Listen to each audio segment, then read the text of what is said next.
Hello, I'm the Angry Spork, taking issue with Stan Lee's DC. We've seen our first 5 heroes join together to stop Dominic Dark's evil machinations. Today, we're delving into secret files and origins, so you're all on your honor not to tell anyone, okay? Promise? I'm assuming you promised, so let's see if this comic makes us want to turn the page or turn our heads.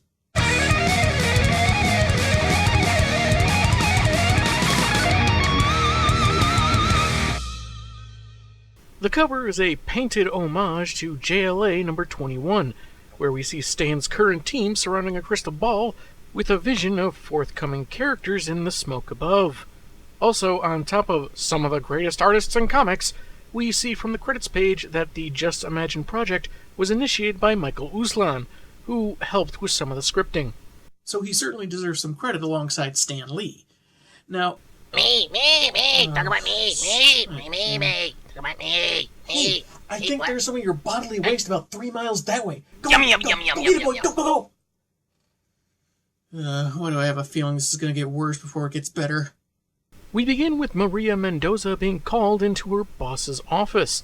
Bill Willard, looking unshaven and therefore we have to assume he's tired and has been working hard, wants to know what the JLA's deal is, if they should be applauded or feared, and why there's been such a drastic uptick in super activity, and he wants it before they get out-scooped by the competition. Though, look at the headlines from his paper. Green Lantern's face on Mars, kind of bolstering that Dr. Manhattan joke I made when I reviewed that book. A passive question of whether or not Wonder Woman is involved with Bill Clinton. Something tells me that truth isn't exactly on Bill's docket. He wonders if humanity is soon destined to become extinct or insignificant, but Maria counters that everyday people make a difference when they step up in a crisis. Which I choose to interpret as being given permission to stop DC next time they plan the next universe-shattering event that ends up less meaningful and more bloated than they advertise. It may well be the only cure for event fatigue. I'd also like to point out the delightfully alliterative credits here. Really adds to the charm, though the cynic in me can't wait for the soulless replication from less capable modern-day writers simply because I just now pointed it out, but moving on. Willard decides to go looking for Green Lantern as he seems to have pulled the new team together, and Maria asks for 1 hour to find him on her own. He's incredulous about the idea, but says that if she manages it, there's a promotion in it for her. Get me a date with Wonder Woman and you get the bonus of your life! After all, why wouldn't she want to go out with a guy that's implying to the public that she's involved with a married former president, something that was clearly only printed in order to sell his papers? Why, yes, I do still want to punch Bill Willard in the face. Why do you ask? He follows Miss Mendoza outside, figuring his experience should be valuable in finding GL, only for him to fly overhead. The young woman had seen him outside the office window. Duped by my own assistant! Yeah, probably not that noteworthy a feat. No sooner does Lantern land than the skies darken at the presence of a purple Gorgon-looking entity calling itself Star Sapphire. Having been freed from the amulet, I guess Adam Strange's from JLA story, but despite that confinement, it's still willing to plunge the world into living nightmares for the sake of Dominic Dark. Maria tells her boss that she hears GL can create anything he imagines, which is a power we haven't seen here before. He's flown, used energy blasts, split up his aura, but this is the first mention of this classic ability. Hey, GL! Think of a giant boxing glove and smack her with it! You've been watching way too many cartoons! Maria has seen and done many fantastic things, but she has a great deal to learn if she fails to see the wisdom of one Bugs Bunny. Lantern seems to be overwhelmed, leading Bill to wonder why his super pals aren't around to help, but Maria guesses that the other members probably think he can handle this on his own. Nice save. And that actually pans out, as a mighty blast seems to do away with the villain. The two reporters approach for answers to allay the concerns of the public, and surprisingly, Lantern seems to agree, though he begins speaking to Maria with some familiarity before she stops him. So did he forget that her identity is secret, or that he wants his own identity secret, or is he suddenly a moron? Or all of the above?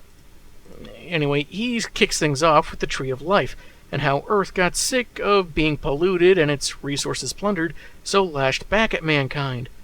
This path of mutual destruction was sensed by a Death Lord of a nightmare realm, so he recruited and energized Reverend Dominic Dark to make way for his impending crisis. The third reference we've gotten in 6 pages, ladies and gentlemen. What kind of crisis, Green Lantern? Not a crisis, Maria. The one and only. Okay, but how many tie-ins? Any collectible alternate covers? Trading card inserts? I'm asking for the Flash. You know what a compulsive comic book collector she is. She's gonna want to get everything. Only one crisis? This really is an alternate DC universe.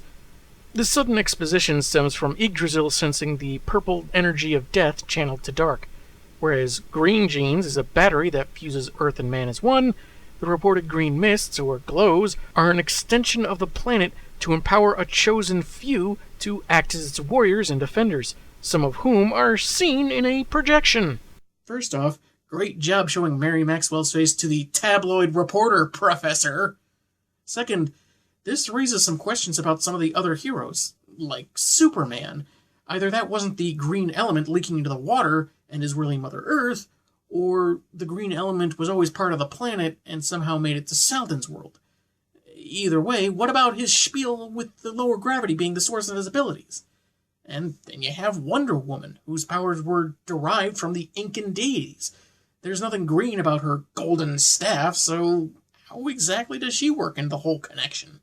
Lantern takes off, saying that the truth about Dark's phony church must be exposed, with Maria stating that humans will have to determine their own fate when the crisis arrives, because that doesn't sound strangely prophetic at all. Willard's impressed that they managed to get the interview, with no bonus until he meets Wonder Woman. He's a lech. Besides, the bonus was for Wonder Woman. The promotion was for the chat with Green Lantern.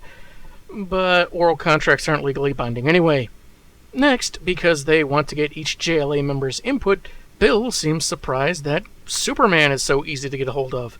I mean, he's famous, and Lois Lane proudly declares him her client on her business card, so why didn't he think of this before Maria? Well, he crashes through the window because he's a jerk, but Lois prefers it, so she's an enabler. Bill asks if he's an alien, and Seldon confirms.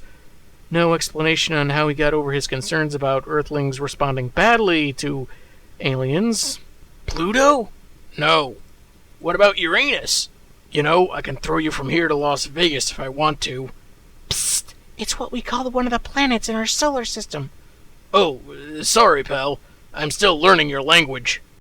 What happened to our language having such a simplistic alphabet that you mastered it by looking at a newspaper? Or all that studying of our space programs? I guess a lack of consistency is a small price to pay for a joke about butts. No time to explain any possible connection to Yggdrasil, he detects a nearby emergency and flies off. Lois relays a theory that what Seldon thought was the green element powering the ship that brought him was, according to Green Lantern, possibly Mother Earth drawing in a defender from a sister planet.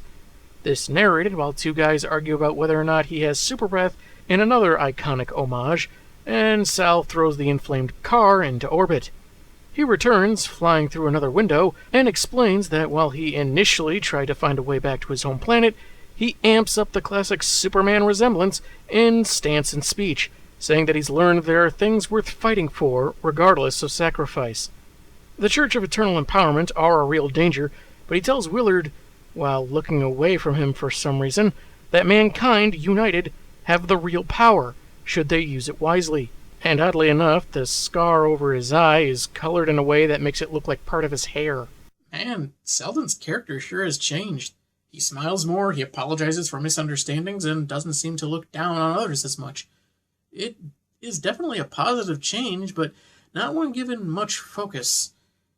Still, better growth than I've seen from some modern writers. Next, the Flash, who's almost a half hour late for a meet at the Santa Monica Freeway. Bill doubts Maria actually tracked her down, and boy, she doesn't like that. No one will blame you if you want to deck him. Certainly not me. But then the Flash scoops him up and carries him around the world, explaining her contact with the green water and an infusion of hummingbird DNA, as unbelievable as it sounds. She confirms Dark was behind the recent incidents of evil purple people, and that he had an evil son that is now very dead. When asked if she's the weak link of the JLA, She zips around each letter of the Hollywood sign before returning him. And given how he's upchucking into a waste bin, I'm guessing the speed was too much for him, or he overheard a broadcast of Bill Maher's show. In Century City, which I suppose is near LA, people are reeling from a 6.3 earthquake, and Batman pounces on one of two looters. The other is stopped by Detective Kevin King, who doesn't take kindly to superheroes interfering in police business.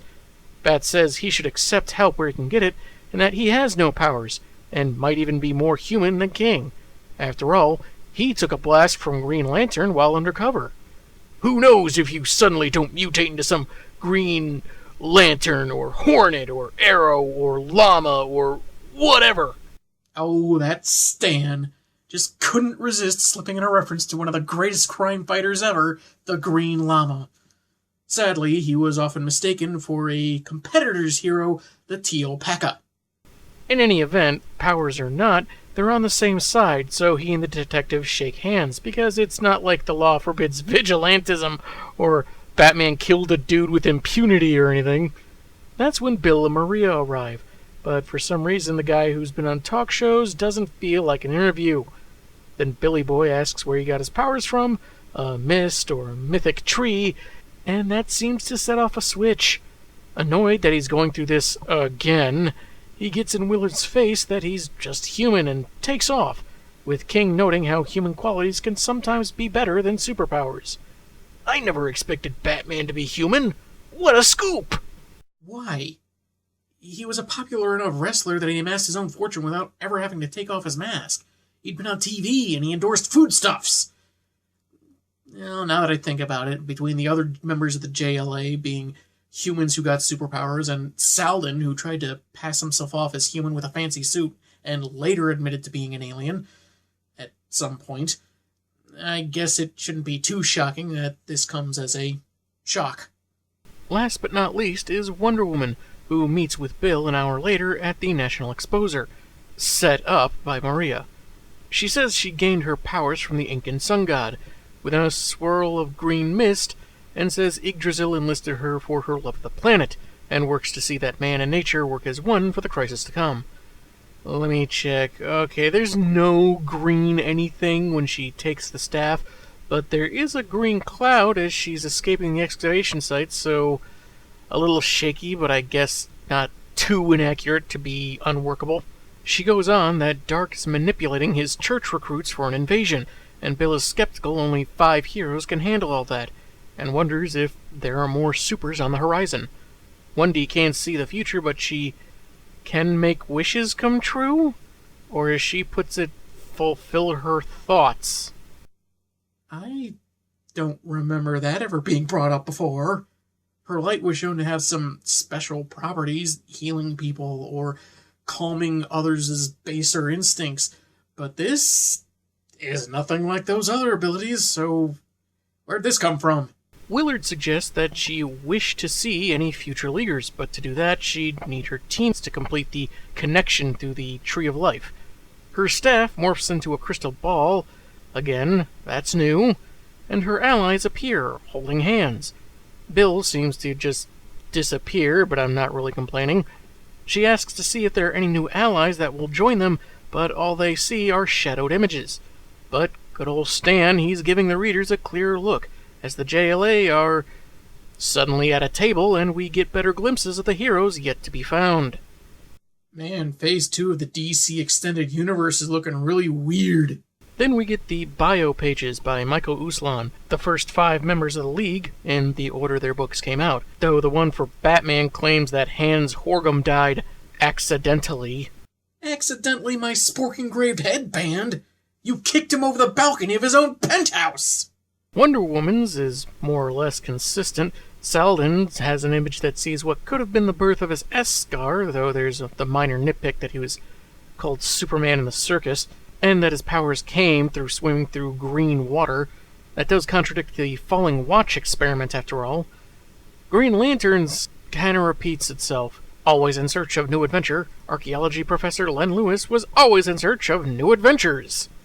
Otherwise, it's solid. Flashes adds that her exposure to the green mist could have killed her had it not been for the hummingbird DNA. So was it an oversight on Yggdrasil's part, or was it the tree that influenced the stray cat to kill the hummingbird that was inspiring our Pappy? Because I still think that feline was working for stealth. The bio for the 5 heroes coming together as one team hints that A could stand for something other than America. So what? Albuquerque? Or maybe Al as in Weird Al? Yeah, anyway, Dominic Dark gets a page containing some information not yet revealed in previous chapters. His church gets a 2-page spread, including a few characters we've seen and more we haven't. And from here on out, it's profiles of characters that we'll get into in the weeks to come. Lastly is this ad parody for Fly-By-Night comics that was just too awesome for me to censor. From descriptions of comics like Ben Steele and his bear Hans, to a notice of cancelled titles they couldn't get the rights to, and even a box to check off that states, "I claim to be 18, which I just find hilarious. Yeah, I'll claim to be 18, but maybe I'm not. Yeah, maybe I'm like 23. That brings Stan Lee's Secret Files and Origins to a close. It was nothing epic, but still actually pretty good. After 5 installments that introduced each hero and a 6th one for their team-up, a lower-key story acts as a nice place to take a breather.